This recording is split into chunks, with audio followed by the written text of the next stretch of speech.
इस वीडियो में हम बात करेंगे न्यूटोनियन पाथ टाइम डायग्राम। अगर आप गौर करें तो यहाँ पे वक्त दिया गया है y एक्सिस पे, जबकि पाथ या फासला दिया गया है x एक्सिस पे। उमूमन ये होता है कि हम x एक्सिस पे वक्त को और वक्त के साथ साथ बदलने वाले वेरिएबल को y एक्सिस पे लेते हैं, लेकिन यहाँ मैं आपको ये भी बताना चाह रहा हूँ कि ये भी किया जा सकता है। तो फर्ज कीजिए भाई, मैं रोशनी की रफ्तार से यानी c की रफ्तार से फासला तय करना हूं। अब रोशनी की रफ्तार क्या होती है? ये होती है तकरीबन 3 × 10⁸ मीटर फी सेकंड। गोया हर सेकंड मैं कितना फासला तय कर रहा हूँगा?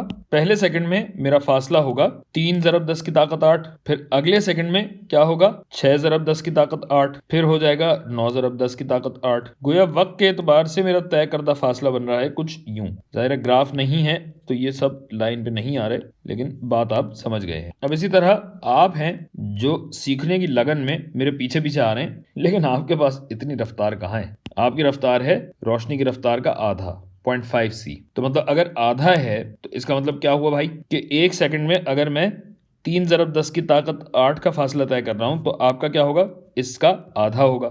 स्लो कहेंगे। अच्छा, तो आप आ गए तकरीबन यहां, और फिर 2 सेकंड में आप इतना फासला तय करेंगे, फिर 3 सेकंड में कुछ इतना फासला बनेगा आपका। लाइन सीधी नहीं बनेगी, लेकिन चलें, बात आप समझ रहे हैं। तो बस ये कहलाती है न्यूटोनियन पाथ टाइम डायग्राम, जहां पे 2 या 2 से ज्यादा लोगों का फासला दिखाया जा सकता है।